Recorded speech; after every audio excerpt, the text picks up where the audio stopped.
तो ठीक है भाई, चलो पिछले वाले क्लास में हम लोगों का फिजिक्स का जो चैप्टर था वो हो चुका है कंप्लीट। ठीक है, तो फिजिक्स फिजिक्स का एक चैप्टर हो चुका है, बायोलॉजी का एक चैप्टर हो चुका है, साइंस में हम लोगों को केमिस्ट्री एक चैप्टर बचा हुआ है। तो साइंस में एक चैप्टर हम लोग केमिस्ट्री का भी कर लेते हैं, तो तुम्हारे तीनों ही ब्रांचेस से एक एक चैप्टर तीनों के हो जाएंगे। क्लियर? फिर एग्जाम में बेसिकली अभी मोस्टली स्कूल्स वाले जो रहेंगे वो तुम्हारे इन्हीं तीनों चैप्टर्स में से देने वाले होंगे। ठीक है, तो इस हिसाब से हम लोग देखते हैं पहले केमिस्ट्री का पहला चैप्टर, और बुक के हिसाब से तुम्हारा कौन सा नंबर का चैप्टर होगा? ये पहले ही नंबर का चैप्टर है क्या बुक में भी? ठीक है, चलो भाई ठीक है। तो हेडिंग लगाओ, मैटर इन आर सराउंडिंग्स। ठीक है, हेडिंग लगाओ।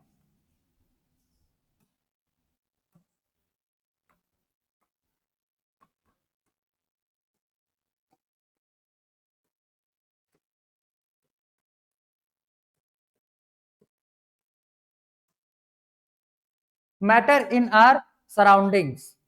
क्लियर? अब ध्यान दो यहां पे, जैसे यहां पे हम लोग का लिखा हुआ है सबसे पहला टर्म जो बोल रहा है मैटर, तो बोल, तो मैटर क्या होता है? मैटर जानता है क्या? है नहीं जानता? हाँ बोल।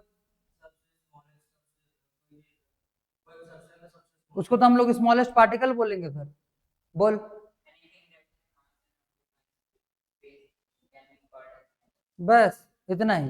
चलो भाई ठीक है, देखो तो मैटर हम लोग किसको बोलते हैं? कोई सा भी ऐसा सब्सटेंस जो स्पेस ऑक्यूपाई करता हो, जो मास पोजेस करता हो, जिसको कि हम लोग अपने किसी भी एक सेंस ऑर्गन से फील कर पाए। जैसे या तो टच करके उसको फील कर ले, या फिर स्मेल करके, या फिर देख कर, मतलब किसी भी हमारे सेंस ऑर्गन से वो फील हो जाना चाहिए। क्लियर? तो पहले इसको डिफाइन कर लेते हैं, लिखो matter.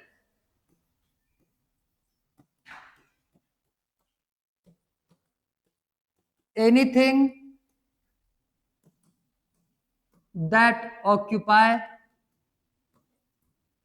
space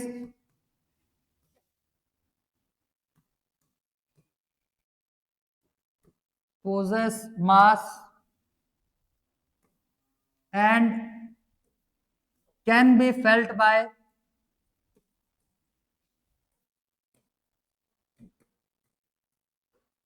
any of our sense organs.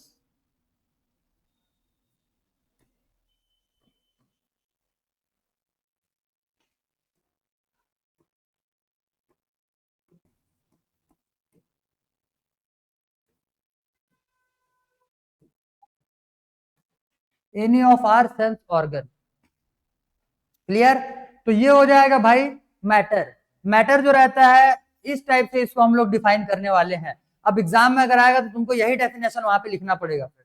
Clear है ये? ठीक। अब ध्यान दो यहाँ पे, मैटर जो होते हैं बेसिकली ये किससे मिल करके बने हुए अगर बोलेंगे तो ये बहुत ही छोटे छोटे टाइनी टाइनी पार्टिकल से मिल करके बने हुए रहते हैं। ये जो पार्टिकल से मिल करके मैटर्स बने हुए रहेंगे, बेसिकली ये पार्टिकल्स के साइज क्या हो अगर ये पूछा जाए, तो अगर 1 ड्रॉप ऑफ वाटर अगर लेते हो तो पानी भी जो है ये भी किससे बना हुआ रहेगा? पानी भी जो है ये किससे बना हुआ रहेगा? ये भी बहुत ही छोटे छोटे पार्टिकल से मिलकर के बना हुआ रहेगा। और 1 ड्रॉप वाटर में कितने पार्टिकल्स होंगे अगर ये बोला जाए, तब के केस में इसमें इसका नंबर आ सकता है अप्रोक्सीमेट मान करके चलो 10⁻21। ठीक है, 10⁻21 बोलने का मतलब क्या हो जाएगा कि 1 के बाद टोटल 21 जीरो और आगे लगाने हैं तुमको। क्लियर? तो ये एक वाटर ड्रॉप में कंटेन्ड पार्टिकल्स हो जाएंगे। आया बात इतना समझ में? ठीक है, तो ये क्या हो जाएगा? अब नेक्स्ट हेडिंग लगाओ,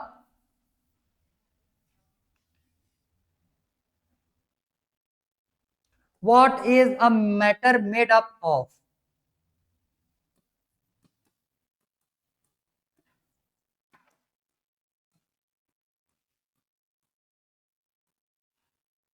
what is a matter made up of? तो कोई सा भी मैटर जो रहता है ये किससे बना हुआ रहता है? Matter is made up of tiny particles.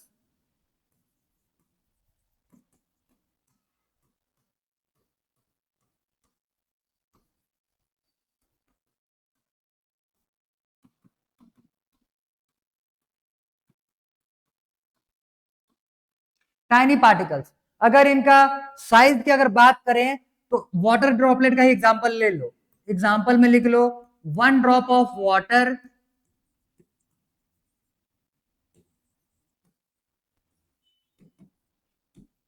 contains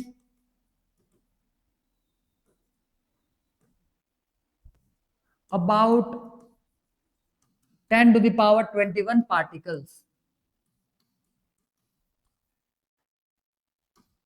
clear? ठीक है, तो ये क्या हो जाएगा, इस बेसिस पे मैटर को हम लोग पार्टिकल्स के फॉर्म में देख रहे हैं। मैटर को हम लोग किस फॉर्म में देख रहे हैं, पार्टिकल्स के फॉर्म में देख रहे हैं कि मैटर जो रहता है ये पार्टिकल्स का ही कॉन्स्टिट्यूएंट होता है। बोलने का मतलब यहाँ पे ये है कि छोटे छोटे पार्टिकल्स को जब हम लोग कंबाइन करेंगे तब जाकर के एक मैटर का फॉर्मेशन होगा। जिस चेयर में बैठे हुए हो, जिस कॉपी में लिख रहे हो, जिस पेन से लिख रहे हो, वो सारे के सारे मैटर्स हैं। क्लियर है? और उनको अगर तोड़ा जाए तो तोड़ते जाएंगे, फाइनली हम लोग एक ऐसे पॉइंट पे पहुंच जाएंगे जिसके बाद वो और डिविजिबल नहीं होगा, जिसको क्या और तोड़ा नहीं जा सकता। ठीक है, उसी को हम लोग अभी इस चैप्टर में क्या बोल रहे हैं, पार्टिकल्स। क्लियर? आगे आने वाले चैप्टर्स में फिर तुमको एटम्स और मॉलिक्यूल से भी डील करना है, तो आगे में इन्हीं चीजों को हम लोग एटम्स और मॉलिक्यूल्स बोलने वाले होंगे। जैसे यहाँ पे हम लोगों ने क्या लिखा हुआ है, वाटर के 10 to the power 21 पार्टिकल्स है, एक्चुअली में ये 10 to the power 21 molecules of the water. आया बात इतना समझ में? ठीक है, प्रीवियस क्लासेस में अगर कभी एटम्स, मॉलिक्यूल्स, एलिमेंट्स और कंपाउंड्स वगैरह पढ़े हुए रहोगे तो थोड़ा मोटा दिमाग में रहेगा ही वो। खैर आगे आने वाले चैप्टर्स में तो उसको डिटेल डील करने ही वाले हैं उसमें, तो अभी के लिए सिर्फ इतना ही दिमाग में बिठाओ। इतना समझ में आ गया? क्लियर है? अब इसके लिए जो मैटर्स होते हैं, ये पार्टिकल होते हैं, इसके लिए तुम्हारे बुक में ही सबसे पहले तो एक दिया हुआ है एक्टिविटी। एक्टिविटी में किन सब्सटेंसेस का यूज किया, अगर ये बोलोगे तो उसमें तुम्हारा जो एक कंपोनेंट यूज किया हुआ है उसको हम लोग बोलते हैं पोटेशियम परमैंगनेट। क्या बोला जाता है उसको? Potassium permanganate. अब यहां से तुमको आगे आने वाले चैप्टर्स में केमिकल फॉर्मूले से भी डील करना है, तो थोड़े थोड़े हम लोग पहले के चैप्टर से ही देखते हुए चलेंगे। तो नेक्स्ट हम लोग देखते हैं इसमें से particle form of matter.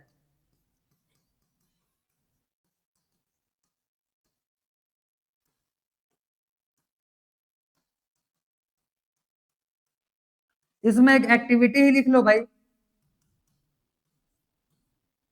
Activity. इसमें हम लोग करने क्या वाले हैं, when potassium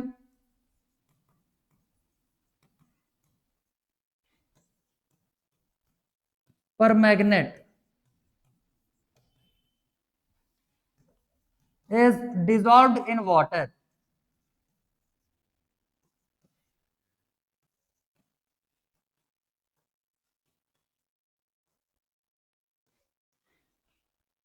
water turns into purple color।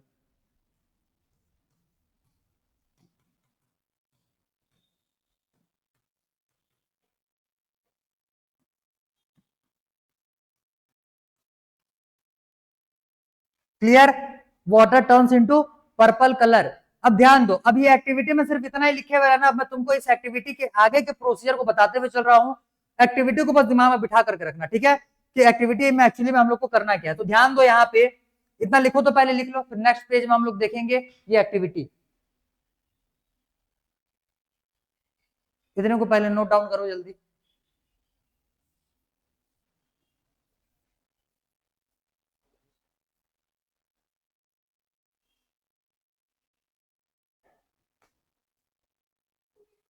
हो गया? ठीक, ठीक है भाई, गुड। आगे देखो, अब जो ये एक्टिविटी है, पहले एक्टिविटी को समझो, फिर एक एक करके मैं तुमको इमेजेस भी दिखाते हुए आगे चलूंगा। तो एक्टिविटी में करना क्या है, सबसे पहले तो एक वेसल लेने वाले हैं।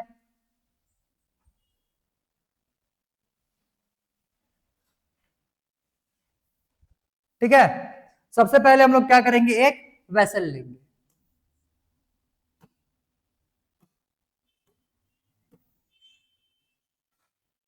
ये एक वेसल या फिर कंटेनर मान लो। क्लियर?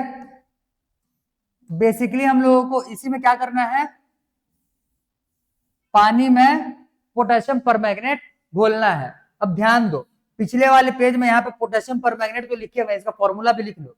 पोटेशियम परमैंगनेट जो रहता है इसका फॉर्मूला होता है KMnO4। क्या हो जाएगा? KMnO4। के जो है ये पोटेशियम होता है, Mn जो होता है ये मैंगनीज होता है। क्या होता है? ये मैंगनीज। और O जो है ये ऑक्सीजन होता है। तो पोटेशियम, मैंगनीज और ऑक्सीजन को मिला करके पोटेशियम परमैंगनेट प्रिपेयर किया जाता है। क्लियर है? ठीक है, तो इसका फॉर्मूला क्या हो जाएगा? KMnO4। जैसे कार्बन डाइऑक्साइड का CO2 होता है, वाटर का H2O होता है, वैसे ही पोटेशियम परमैंगनेट का फॉर्मूला हो जाएगा KMnO4। KMnO4। अब यहां से एलिमेंट्स के केमिकल फॉर्मूला भी याद करने की कोशिश किया करो, क्योंकि आगे आने वाले चैप्टर्स में हम लोग को बहुत सारे केमिकल फॉर्मूले से भी डील करना है। हो गया क्या? हो गया ये? आगे देखो। तो जैसे मान लो कि हम लोगों ने यहाँ पे एक क्या लिया हुआ है? कंटेनर लिया हुआ है, और इसी कंटेनर में हम लोग करने वाला क्या वाला है? देखो ध्यान से, इस कंटेनर में हम लोग पानी पहले फिलअप करेंगे।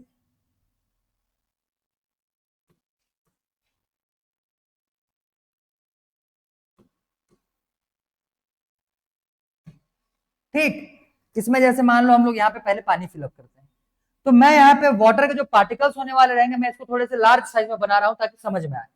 तो ध्यान देना यहाँ पे, जैसे मान लो हम लोगों ने यहाँ पे सबसे पहले बना लिया ये वाटर।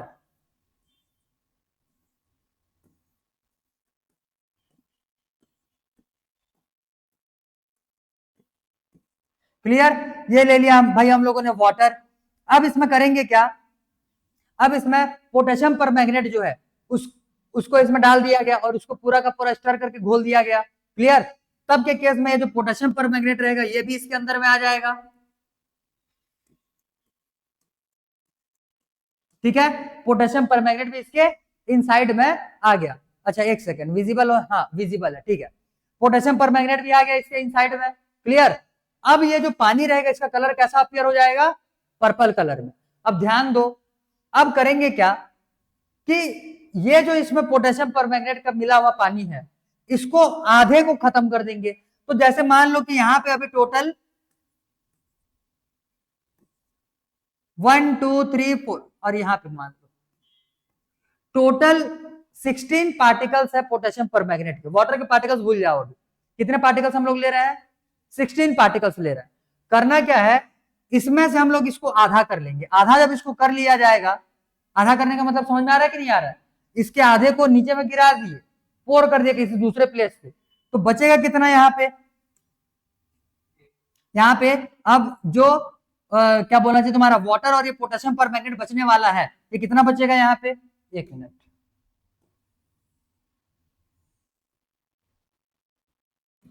ठीक है। अब ये आधा हो गया, आधा हो गया,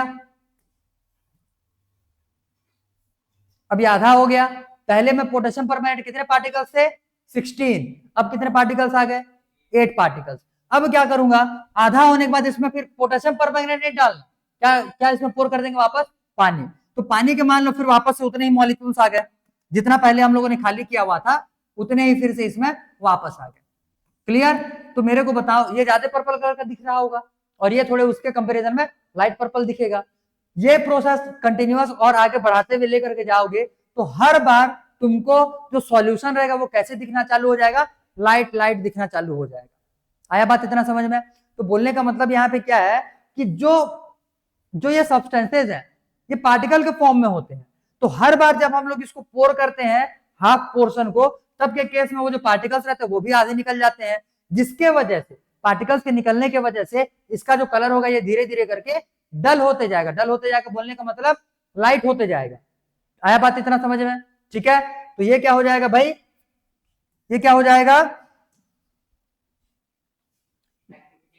एक्टिविटी हो जाएगा तुम्हारा। क्लियर? अब यहां पे आगे देखो,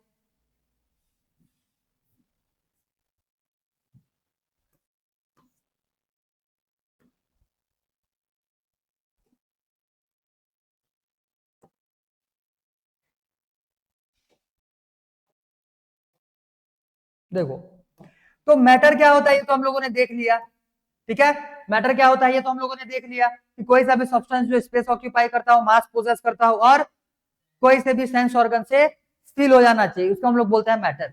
नेक्स्ट, ये जो तुम्हारा एक्टिविटी है ये तुम्हारे बुक में पहले में दिया हुआ है। सबसे पहले किया क्या हुआ, ये वाटर लिया हुआ है, वाटर में फिर क्या किया हुआ है, पोटेशियम परमैंगनेट डाल दिया। क्लियर है? पोटेशियम परमैंगनेट डालने के बाद ये तुमको पिंक कलर में भी दिख रहा होगा, एक्चुअली में ये पर्पल होता है। ठीक है, पर्पल। फिर थोड़े से देखो धीरे धीरे करके ये लाइट होते जा रहा है। क्लियर? लाइट होते जा रहा है बोलने का मतलब हर बार इसमें से आधा खाली कर दिया जाता है और वापस उसमें क्या डाला जाता है, पानी, वाटर। क्लियर? अब देखो ध्यान से, ये होता है पोटेशियम परमैंगनेट, क्रिस्टल टाइप का दिख रहा होगा तुमको, पर्पल कलर भी अपीयर हो रहा होगा, तो ये होता है पोटेशियम परमैंगनेट। क्लियर? स्क्रीन में ऑनलाइन वालों तुमको वो मे भी ब्लैक कलर दिख रहा हो, लेकिन एक्चुअल में वो डार्क है, इसी वजह से तुमको ब्लैक दिख रहा होगा, एक्चुअली में वो पर्पल कलर होता है। ये इस टाइप से इसका तुमको कलर देखने के लिए मिलने वाला है। बात समझ में आया? एक्चुअली में क्या है, पोटेशियम परमैंगनेट। तो पोटेशियम परमैंगनेट, अब देखो आगे, ये है उसका एक्चुअल सॉल्यूशन, जो कि प्रैक्टिकल मतलब रियल लाइफ में इस टाइप से वो तुमको अपीयर हो रहा होगा। सबसे पहले जब पोटेशियम परमैंगनेट डालेंगे तो बहुत ज्यादा डार्क पर्पल, फिर धीरे धीरे करके आधे को खाली किया जाएगा और आधे में क्या भर दिया जाएगा, वापस पानी। तब के केस में धीरे धीरे करके ऐसे लाइट होते हुए जाएगा। भाई आया इतना बात समझ में? क्लियर है? तो बेसिकली यहाँ पे जो हम लोग के समझने वाली बात है, ये क्या है, ये यहाँ पे एक प्रोसेस हो रहा है, यहाँ पे एक प्रोसेस हो रहा है। तो प्रोसेस में इसमें से हो क्या रहा है कि जो भी पोटेशियम परमैंगनेट के पार्टिकल्स है वो वाटर पार्टिकल्स के बीच बीच में जा करके जो खाली स्पेसेस रहेंगे वहां पे जा करके बैठ जा रहे हैं। जैसे अभी हम लोगों ने जो डायग्राम बनाया हुआ था, अभी हम लोगों ने क्या प्रिपेयर किया है, डायग्राम। उस डायग्राम में मैंने बीच बीच के खाली जगह पे पर्पल कलर के सर्कल्स बनाए थे, देखे थे? तो वो क्या था कि वाटर मॉलिक्यूल्स या फिर वाटर पार्टिकल्स के बीच में जो खाली स्पेसेस होंगे, उन खाली स्पेसेस में यही पार्टिकल जाकर के बैठ जाते हैं। आया बात इतना समझ में? और ये जो प्रोसेस है, इसी प्रोसेस को हम लोग बोलते हैं डिफ्यूजन। इसको हम लोग क्या बोलते हैं, डिफ्यूजन। आया बात इतना क्लियर? अब पिछले वाले चैप्टर में, बोलने का मतलब बायोलॉजी के फर्स्ट चैप्टर में हम लोगों ने डिफ्यूजन पढ़ा हुआ था, याद करो। डिफ्यूजन क्या होता था वहां पे, passive motion, passive movement of substance, जिसमें कि किसी भी टाइप का एनर्जी का रिक्वायरमेंट नहीं होता था। लेकिन यहाँ पे जो अभी डिफ्यूजन हम लोग कवर करने वाले रहेंगे, ये उस डिफ्यूजन से डिफरेंट है। ये फिजिक्स का सॉरी केमिस्ट्री का डिफ्यूजन हो जाएगा। ठीक है, आया बात इतना समझ में? तो प्रोसेस यहाँ पे क्या हो रहा है, डिफ्यूजन का प्रोसेस हो रहा है। क्या का प्रोसेस हो रहा है, डिफ्यूजन का। अब हम लोग देखेंगे कि ये डिफ्यूजन जो है एक्चुअली में होता क्या है। तो नेक्स्ट हेडिंग लगाओ, डिफ्यूजन लगाओ, हेडिंग लगाओ,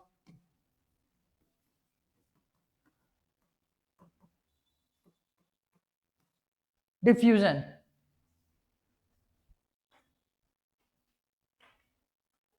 क्लियर? तो डिफ्यूजन, पहले इसका डेफिनेशन में लिखता हूं, पहले इसको लिखो फिर आगे इसको कंटिन्यू करेंगे। इसमें लिखना the spontaneous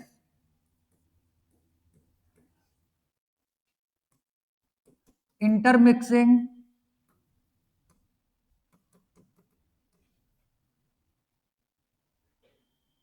of different kinds of matter। Clear?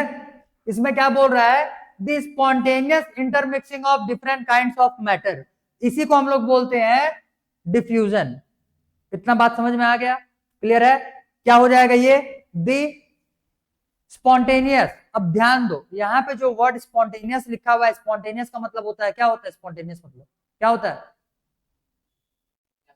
नहीं, स्पॉन्टेनियस का मतलब होता है खुद से होना। स्पॉन्टेनियस का मतलब क्या होता है, खुद से होना। ठीक है, जैसे मान लो एक गिलास पानी लिए, 2 चम्मच नमक अगर उस पर डाल दोगे, ठीक ऐसे ही छोड़ दिए हुए हो, तो नमक कुछ टाइम के बाद में डिजोल्व हो जाएगा, उसमें हो जाएगा। तो वो जो डिजोल्व हुआ है उसमें हम लोग को कुछ काम करना पड़ेगा, खुद से हो गया, खुद से हो गया भाई। अब जैसे मान लो पानी पानी लिए हुए हो, एक गिलास पानी लिए हुए हो, उसमें 2 ड्रॉप अगर इंक के डाल देते हो, ठीक है, तो उसमें वो जो इंक रहेगा वो अपने आप उसमें घुल जाएगा, या फिर तुमको उसमें उसको और अलग से घोलना पड़ेगा, खुद से घुल जाएगा। क्लियर? तो जो प्रोसेस खुद से होता है उसको हम लोग बोलते हैं स्पॉन्टेनियस प्रोसेस। जैसे मान लो एक बलून है जिसके अंदर में हवा भरा हुआ रहेगा, अगर बलून को फोड़ते हो तो उसका जो अंदर में गैस भरा हुआ है वो बाहर निकलेगा या वापस और कॉन्ट्रैक्ट हो जाएगा, निकल जाएगा बाहर, सिंपल सी बात है। और वो जो बाहर भागने का जो प्रोसेस रहेगा ये खुद से होगा या तुमको उसको पकड़ पकड़ के बाहर भेजना पड़ेगा? खुद से हो जाएगा, सिंपल सी बात। तो वो जो प्रोसेस हो रहा है उसको हम लोग क्या बोलेंगे? Spontaneous process. ठीक है, क्लियर है?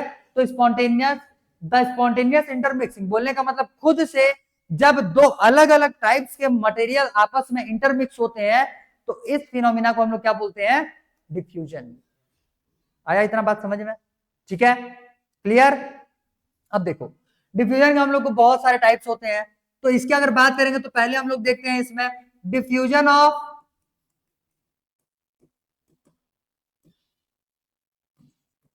Solids into liquids.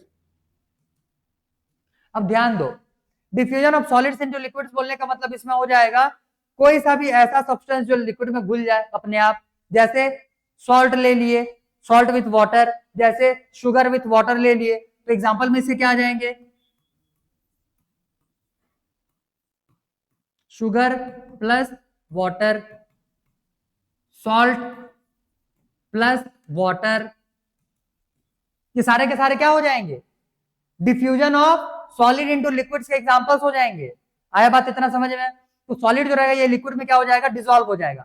अब ध्यान दो, पिछले वाले इसमें जो मैंने तुमको ये डायग्राम लिखा हुआ है इसके भी टर्म्स तुमको समझ में आया रहना चाहिए, क्योंकि अभी हम लोग फिर इन्हीं पार्टिकल्स के कैरेक्टरिस्टिक्स देखने वाले हैं, तो कैरेक्टरिस्टिक्स जो है वो इसी बेसिस पे हम लोग लिखने वाले रहेंगे। क्लियर? क्लियर? ठीक है भाई। तो यहाँ पे हम लोग क्या देख रहे हैं कि diffusion of solids into liquids क्या क्या हो जाएगा? शुगर प्लस वाटर और सॉल्ट प्लस वाटर हो जाएगा। Next, diffusion of liquid into liquid,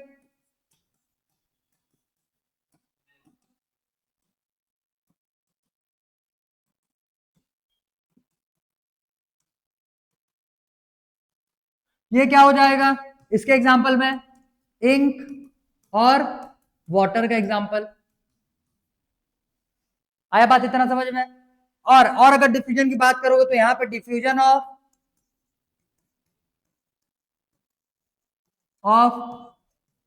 gas into liquid,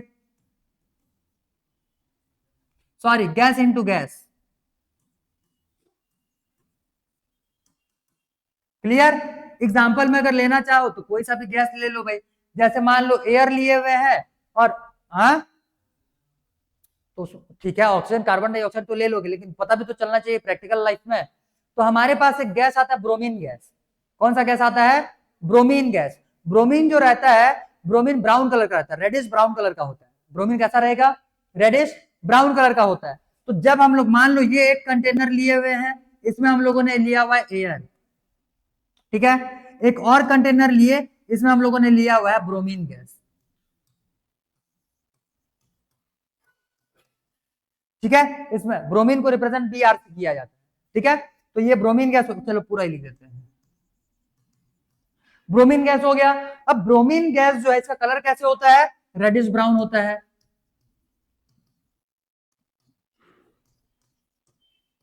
याद रखे रहो, ये सारे कलर तुम्हारे अभी 9th में भी काम आने वाले हैं, और यही सारे कलर जो रहेंगे तुम्हारे 10th क्लास में भी काम आने वाले हैं। तो कंपाउंड एलिमेंट कुछ भी हो जिसका कलर लिख दिया मतलब उसको याद कर लेना सीधा। क्लियर? ब्रोमीन कौन सा कलर का हो जाएगा? रेडिश ब्राउन कलर में हो जाएगा। अब जब इन दोनों ही कंटेनर्स को मिला दिया जाएगा, दोनों ही कंटेनर्स को जब मिला दिया जाएगा तो पूरे कंटेनर का कलर कैसे बन जाएगा? रेडिश ब्राउन हो जाएगा। इसका बोलने का मतलब क्या है कि ऊपर के एयर जो थे वो ब्रोमीन गैस से क्या हो गए? इंटरमिक्स हो गए। क्लियर? ठीक है, अब ध्यान दो, यहां पे हम लोगों ने diffusion of solid into solid नहीं देखा है, यहां पे हम लोगों ने diffusion of gas into liquid भी नहीं देखा है। तो ध्यान से समझो, जो लिक्विड है उसमें बहुत सारे गैस, ऐसे समझो जो सॉलिड रहेगा, जैसे मान लो कोई सा एक आयरन का सॉलिड ले लिया और एक कॉपर का ले लिया, दोनों एक दूसरे के साथ में अपने आप घुल जाएंगे क्या? नहीं ना, दोनों को एक दूसरे में मिक्स करवाने के लिए हम लोग को उसमें एफर्ट डालना पड़ेगा। और जबकि डिफ्यूजन में हम लोग क्या बोल रहे हैं कि डिफ्यूजन वो प्रोसेस होता है जो कैसे हो? स्पॉन्टेनियस हो, मतलब खुद से। आया इतना बात समझ में? ठीक है, क्लियर हुआ? चलो भाई, तो ये हो जाएंगे डिफ्यूजन के अलग अलग प्रोसेसेस। लिखो इतने को जल्दी, फिर आगे कंटिन्यू करेंगे। नोट डाउन करो फटाफट। चलो भाई ठीक, तो ये हो गया तुम्हारा डिफ्यूजन, इसमें तो कोई डाउट नहीं होना चाहिए अब। क्लियर? अब ध्यान दो, जिन पार्टिकल से मिल करके कोई सा मैटर बना हुआ रहता है, उन पार्टिकल्स के भी कुछ कुछ कैरेक्टरिस्टिक्स होते हैं। क्लियर? उन पार्टिकल्स के भी क्या हो जाएंगे, कुछ कुछ कैरेक्टरिस्टिक्स हो जाएंगे। ठीक है, तो लिखो लिखो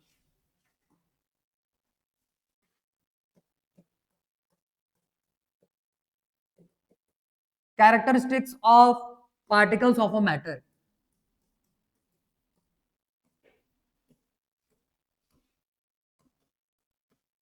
Characteristics of particles of a matter.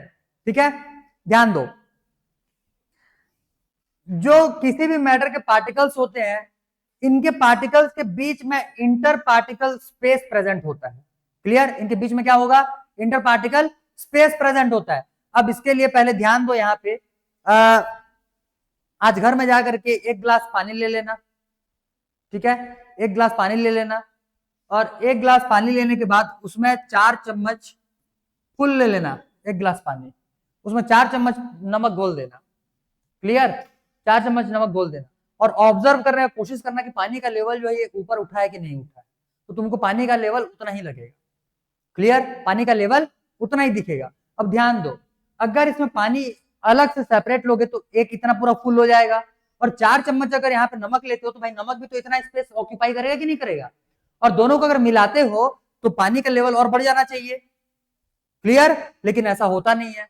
तो ऐसा क्यों नहीं होता है, रीजन क्या है इसका बोलने से ये हो जाएगा तुम्हारा, क्योंकि किसी भी मैटर के पार्टिकल्स के बीच में इंटर पार्टिकल स्पेसेस प्रेजेंट होते हैं, और जब भी इंटरमिक्सिंग ऑफ मैटर होता है तो जो दूसरे सब्सटेंस का पार्टिकल होता है वो किसी पहले वाले सब्सटेंस के इंटर पार्टिकल स्पेसेस के बीच बीच के जो खाली जगह होते हैं वहां वहां वो ऑक्यूपाई कर लेगा भाई। ठीक है, तो इस वजह से जो वाटर रहेगा उसका लेवल तुमको ऊपर उठा हुआ दिखेगा ही नहीं। तो डिफ्यूजन के प्रोसेस में होता क्या है कि अलग सब्सटेंस के जो पार्टिकल्स रहेंगे वो दूसरे सब्सटेंस के पार्टिकल्स के इंटर पार्टिकल स्पेस को ऑक्यूपाई कर लेते हैं। जैसे ये वाला एग्जांपल देखो, पानी का लेवल इतना ही था, जब इसमें पर्पल कलर डाल भी दिए तो भी पानी का लेवल इतना ही है। ठीक है, हालांकि वो ऊपर दिख रहा होगा, तुमको उतना मत लेना, उसको उतना ही ले लेना। क्लियर? तो ध्यान दो, पहले तो मैंने यहाँ पे व्हाइट गोले पूरे बना लिए थे, और ये जो पर्पल गोले बनाए थे उसके लिए मैंने व्हाइट गोले को खिसकाया है क्या कहीं पे, वो वहीं के वहीं पे था। मैंने जो खाली स्पेसेस बीच में बचे हुए थे वहीं वहीं पे क्या बना दिया, आप पर्पल कलर का गोला बना दिया। तो इस बेसिस पे क्या हो जाएगा कि जो वाटर के पार्टिकल्स से पहले से उनके खाली स्पेसेस के बीच में पोटेशियम परमैंगनेट के पार्टिकल्स क्या हो गए हैं, ऑक्यूपाई कर लिया स्पेस। ठीक है, क्लियर इतना? तो कैरेक्टरिस्टिक्स में सबसे पहले नंबर पे लिखो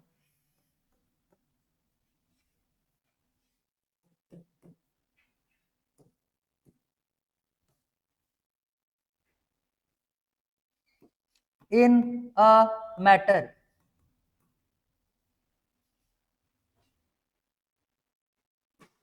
there are interparticle spaces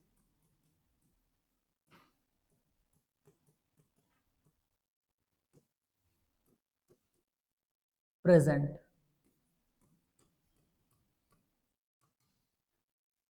ये समझ में आया? ये समझ में आया? अब दूसरा चीज समझो, सेकंड पॉइंट इस पे हम लोग लिखेंगे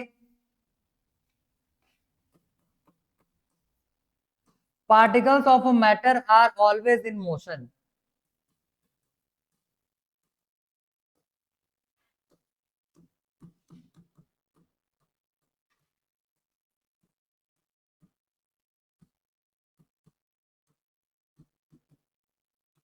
ऑलवेज इन मोशन। ठीक, अब ध्यान दो, particles of a matter are always in motion बोलने के लिए इसके लिए भी कुछ कुछ साइंटिस्ट ने एक्सपेरिमेंट्स वगैरह किए हुए थे।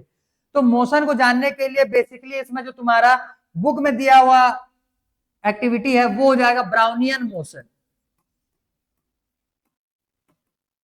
ब्राउनियन मोशन,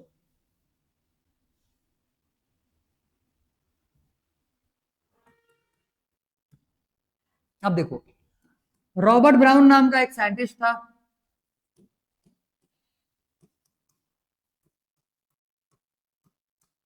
रॉबर्ट ब्राउन नाम का एक साइंटिस्ट था।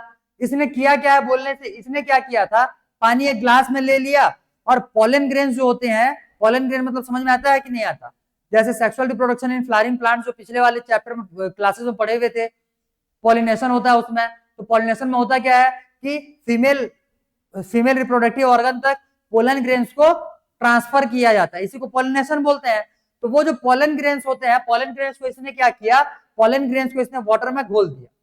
क्लियर, पोलन ग्रेन्स को वाटर में घोल दिया और पानी में घोलने के बाद फिर उसको माइक्रोस्कोप से उसको ऑब्जर्व करना स्टार्ट किया। तो इसने देखा कि जो पोलन ग्रेन्स थे ये कंटिन्यूअसली जिगजैग मोशन कर रहे थे, वहां पे जाते थे, टकराते थे, कहीं से वापस आते थे, फिर टकराते थे, फिर वापस आते थे। तो इस टाइप से अगर कंटेनर में लिया जाएगा तो इनका जो मोशन रहता है ये जिगजैग मोशन होता है, इस टाइप से। क्लियर, कैसा मोशन हो जाएगा, जिगजैग मोशन हो जाएगा। क्लियर है, तो ये हो जाएगा भाई तुम्हारा सेकंड पॉइंट। इतना समझ में आ जाएगा। एक्टिविटीज ने कौन सा किया हुआ था,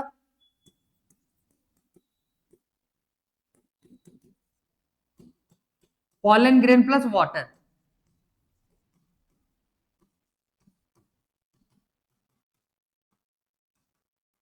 pollen grain plus water. Clear है इतना, आगे बात इतना समझ में, ठीक है। आगे देखो, तो एक तो तुमको ब्राउनियन मोशन देखना है, दूसरा अगर मोशन देखोगे कि क्या बोलना चाहिए, जो मैटर के पार्टिकल्स होते हैं ये मोशन में कैसे रहते हैं, तो इसका एक और तुम्हारा एग्जांपल आ जाएगा उसमें से हाँ वो तो आएगा ही आएगा। चलो तीसरा ही पॉइंट लिखते हैं इसमें, तीसरा पॉइंट लिखो, particles of matter have kinetic energy.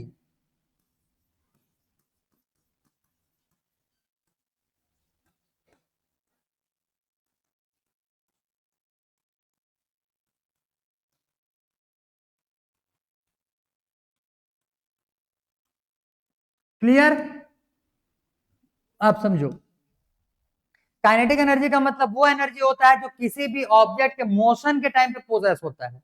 बोलने का मतलब जब कोई ऑब्जेक्ट मोशन में रहता है और एनर्जी पोजेस करता है तब के केस में उसको हम लोग क्या कौन सा एनर्जी बोलेंगे, काइनेटिक एनर्जी। और जब कोई सा ऑब्जेक्ट रेस्टिंग स्टेट में होता है, रुका हुआ रहता है और एनर्जी पोजेस करता है तो उसको क्या बोलते हैं हम लोग, पोटेंशियल एनर्जी। क्लियर, दोनों को मिला करके हम लोग बोलते हैं मैकेनिकल एनर्जी। इनके बारे में हम लोग को फिजिक्स के अगले वाले चैप्टर में कवर करना है। क्लियर है, वर्क पावर एनर्जी वाले चैप्टर में। तो अभी के लिए तो फिलहाल तुम लोग को दिमाग में बिठाना है कि काइनेटिक एनर्जी किसको बोलते हैं, जब ऑब्जेक्ट मोशन में एनर्जी पोजेस करे, और पोटेंशियल एनर्जी कब बोलेंगे, जब ऑब्जेक्ट रेस्टिंग स्टेट में एनर्जी क्या बोलना चाहिए, एनर्जी पोजेस करे। अब इसको अगर एग्जांपल के हिसाब से जानना है तो ध्यान से समझो, जो डैम होता है, डैम जो वाटर डैम होता है, डैम को जब बंद रखा जाता है तो उसके पीछे में पूरा का पूरा पानी भरा हुआ रहता है, और भरे हुए टाइम पे मतलब उसके टाइम पे, उस टाइम पे जब वो रेस्टिंग स्टेट में वाटर होता है तो उसके पास एक एनर्जी आता है, उसको हम लोग बोलते हैं पोटेंशियल एनर्जी। जैसे ही गेट को खोला जाता है तो जो पोटेंशियल एनर्जी रहता है वही काइनेटिक एनर्जी में चेंज हो जाता है और वाटर का फ्लो करवाना चालू कर देता है।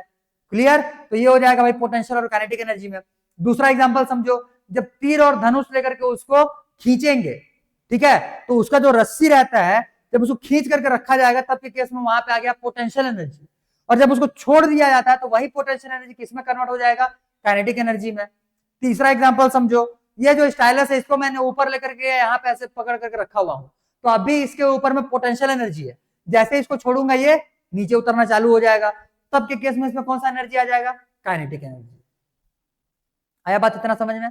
तो कोई सा भी ऑब्जेक्ट अगर मोशन में है तो वो काइनेटिक एनर्जी पोजेस करेगा, वैसे वर्सा अगर किसी ऑब्जेक्ट में काइनेटिक एनर्जी है तो वो मोशन में आ जाएगा।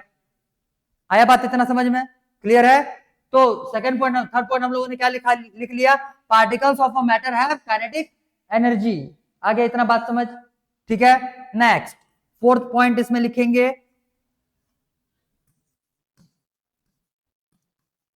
Particles have interparticle force of attraction.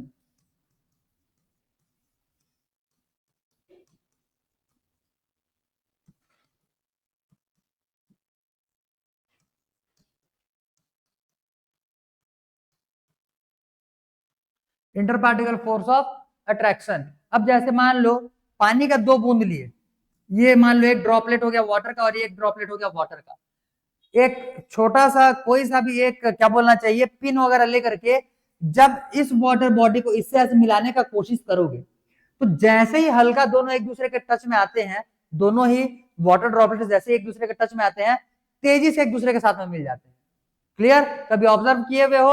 आज घर में जाकर के करना, घर में ऐसे किसी भी प्लेन में ऐसे 2 ड्रॉपलेट वाटर के ले लेना, ठीक। जब उसको किसी भी एक किससे छोटे मोटे किसी भी ऑब्जेक्ट से जब दोनों को मिलाने का कोशिश करोगे, क्लियर, तो मिलते जब है दोनों वाटर बॉडीज तो बहुत ही तेजी से मिल जाते हैं। होता क्या है कि वाटर मॉलिक्यूल जो रहेंगे वो एक दूसरे को क्या करेंगे, वहां पे अट्रैक्ट करेंगे भाई, ठीक है। और इसी को हम लोग बोलते हैं inter particle attraction of force of attraction, inter particle force of attraction. आया बात इतना समझ में? ठीक है, लिखो लिखो, इतने को लिखो फटाफट जल्दी, फिर कुछ इमेजेस देखेंगे और आगे बढ़ेंगे। हो गया क्या? लिख लिए? चलो भाई ठीक है। तो अब इससे रिलेटेड कुछ हम लोग इमेजेस देख लेते हैं और वहां से फिर हम लोग आगे बढ़ेंगे हमारे मेन चैप्टर के टॉपिक पे, ठीक है, जो कि होगा हमारा स्टेट ऑफ मैटर। तो देखो भाई, स्टेट ऑफ मैटर हम लोग देखेंगे तो टोटल 5 स्टेट ऑफ मैटर हम लोग कवर करने वाले हैं, जिसमें से स्टेट्स का नाम हो जाएगा सॉलिड, लिक्विड, गैसेस, और एक हो जाएगा प्लाज्मा, और एक स्टेट हो जाएगा Bose Einstein condensate, Bose Einstein condensate, ठीक है। तो टोटल हम लोगों को 5 टाइप के क्या बोलना चाहिए, मैटर के टाइप से डील करना है, बट उसमें से हम लोग को 2 टाइप जो है वो ऊपर ऊपर से निकालने हैं और 3 को थोड़ा सा डिटेल में देखेंगे बस, ठीक है। उनके मैं तुमको एग्जांपल्स भी दिखाते हुए चलूंगा, फिर देखो ध्यान से।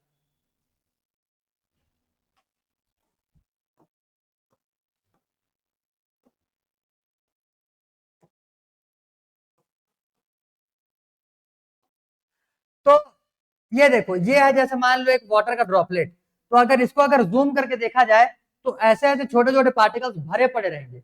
अब मैं यहाँ पे तुमको एक इमेज दिखाऊंगा जो कि एक गोल्ड एटम का होने वाला है। गोल्ड जो होता है, गोल्ड जानते हो ना, जिससे ज्वेलरीज वगैरह बनते हैं, वही गोल्ड को जब याद करो हम लोगों ने बायो के चैप्टर में इलेक्ट्रॉन माइक्रोस्कोप के बारे में पढ़ा हुआ था। जब इलेक्ट्रॉन माइक्रोस्कोप के अंडर में रख करके जब किसी एक गोल्ड को देखा जाता है तो उसके एटम्स देखो कैसे दिखते हैं, ठीक है। तब उसके एटम्स देखना कैसे दिखते हैं। ये एक्चुअली में हो जाएगा एटम्स, और एटम्स के बीच बीच में खाली स्पेसेस जो दिख रहे हैं ये क्या हो जाएंगे, मतलब ये पार्टिकल्स हो जाएंगे किसी भी मैटर के, ठीक है। और इनके बीच में जो खाली स्पेसेस तुमको दिख रहे हैं क्या हो जाएंगे, इंटर पार्टिकल स्पेसेस, ठीक है, इंटर पार्टिकल स्पेसेस। ये है गोल्ड के एटम्स। देख रहे हो किस हिसाब से मेटल जो होते हैं, मेटल में अभी देखेंगे आगे आगे चल के जो सॉलिड्स होते हैं, सॉलिड्स के जो एटम्स होते हैं, क्लियर, या जो पार्टिकल्स होते हैं वे क्लोजली पैक्ड होते हैं, ठीक है। तो देख लो ये क्लोजली पैक्ड दिख रहा है कि नहीं दिख रहा, थोड़ा सा और अगर ओरिजिनल इमेज देखोगे इलेक्ट्रॉन माइक्रोस्कोप का तो ये हो जाएगा भाई, ये क्या हो जाएगा, एटम किसका, गोल्ड का, ठीक। लेंथ कितना है बोलने से यहाँ पे दिख रहा होगा 1 नैनोमीटर का, नैनोमीटर बोलने से 10 टू द पावर -9, ठीक है, 10 टू द पावर -9 इतना टाइम्स, मतलब कि उतना मैग्नीफाई किया गया है कि नैनोमीटर तक के हम लोग को इसमें से लेंथ विजिबल हो रहे हैं। आगे इतना बात समझ में, ठीक। आगे देखो, ये तो हो जाएगा वो मोशन में होते हैं पार्टिकल्स हमेशा। ये हो जाएगा ब्राउनियन मोशन। ब्राउनियन मोशन में कोई सा भी एक जो सस्पेंडेड पार्टिकल होता है, बोलने का मतलब कोई छोटा सॉलिड पार्टिकल रहेगा, ये जिगजैग मोशन करते हुए ये पूरा का पूरा घूमता है किसी भी एक सब्सटेंस के अंदर में, ठीक। ये हो जाएगा भाई डिफ्यूजन, देख लो क्लियर है। ये हो जाएगा diffusion of gas into gas, देखे थे अभी एग्जांपल में, ठीक। तो इसमें से ये क्या हो जाएंगे, ये भी पार्टिकल्स हैं, क्लियर। एक गैस जो है ये दूसरे वाले गैस में डिसॉल्व होते जा रहा है, सीधी सी बात, ठीक, क्लियर। आगे अब हम लोग को देखना है स्टेट ऑफ मैटर्स। हाँ, ऑब्जर्व किया था।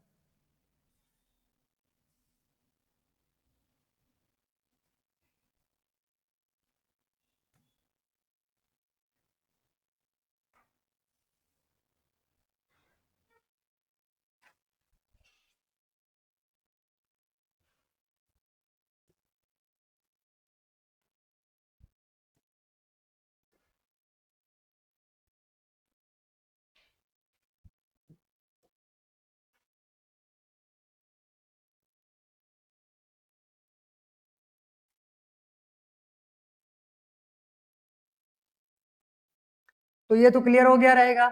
आगे समझो, हमारे पास टोटल क्या बोलना चाहिए, स्टेट ऑफ मैटर्स की अगर बात करें तो हमारे पास टोटल 5 स्टेट ऑफ मैटर्स है, जिनके बारे में हम लोग को 3 को बेसिक मतलब कि डिटेल में डील करते हुए चलना है। कहाँ भाग गया भाई ये, 2 बार जा चुका है, वेट।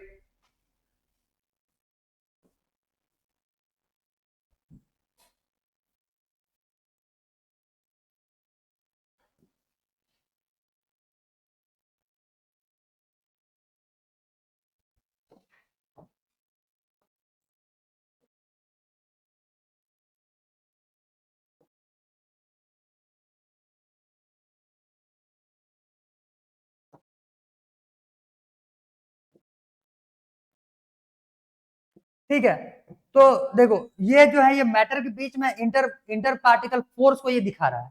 क्लियर, ये किस चीज को रिप्रेजेंट करे, जैसे पार्टिकल्स, पार्टिकल्स जो है एक दूसरे के बीच में, ये तुमको येलो येलो कलर में कुछ दिख रहा होगा, इसी से एक दूसरे को क्या करते हैं, अट्रैक्ट करते हैं। तो ये क्या हो जाएगा, inter particle force of attraction. अब इसके बाद टोटल हम लोग को, यार छोड़ो उसको, छोड़ो, अब हम लोग आगे देखते हैं। हेडिंग लगाओ नेक्स्ट।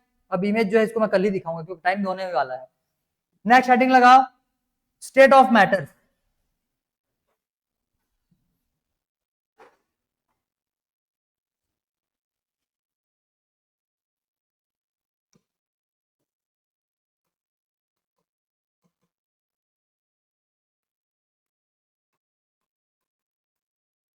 स्टेट ऑफ मैटर, अब ध्यान दो, स्टेट ऑफ मैटर में बेसिकली हम लोग को 5 स्टेट्स देखने हैं। तो 5 स्टेट्स में से 2 स्टेट्स जो है इसको हम लोग बाद में डील करेंगे। आज हम लोग 3 स्टेट्स के बारे में ही देखने वाले हैं, 3+2 स्टेट्स।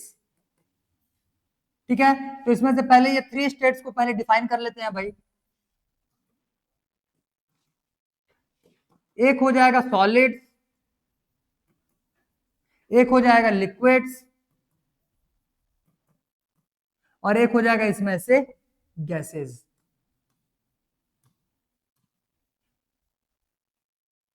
ठीक है, तो सॉलिड्स में लिखेंगे substances in which particles are closely packed.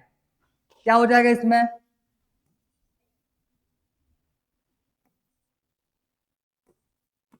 substances in which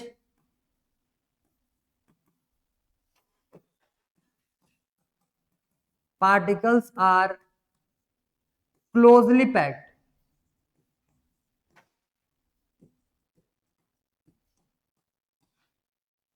clear, clear. और इसमें क्या हो जाएगा, loosely packed as compared with solid.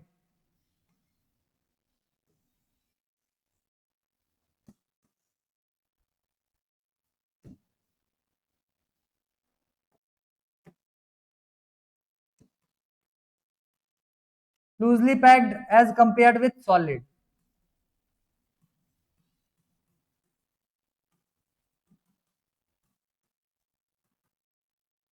and closely packed as compared with gases।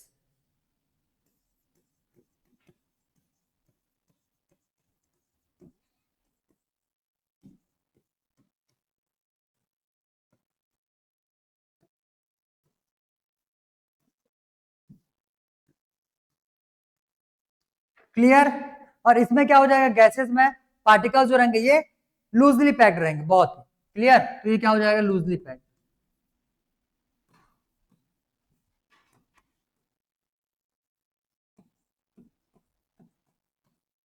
Loosely packed. आ गया इतना समझ में, ठीक है। अब इनके बारे में डिटेलिंग और आज ज्यादा नहीं करते हैं क्योंकि टाइम भी निकल जाएगा, क्योंकि इसके बारे में मेरे को तुमको डिफरेंस लिखाना है। क्योंकि इन तीनों के बारे में डील हम लोग सिर्फ इतना नहीं, इसके बारे में सीधा हम लोग इतना ही बस लिखना है तुमको। इसके बारे में अब तीनों का हम लोग अलग अलग क्राइटेरिया के बेसिस पे तीनों को ही डिफ्रेंशिएट करेंगे, एक टेबल बनाएंगे, तीनों ही टॉपिक तुम्हारा हो जाएगा एक साथ में कंप्लीट। ठीक है, क्लियर। तो इतने चीजों को कल तक के लिए याद रखे रहना भाई। कल हम लोग फिर इतनी चीजों को रिपीट करते हुए आगे बढ़ते चलेंगे। ठीक है, चलो भाई, तो आज सेशन एंड किया जाता है यहीं पे।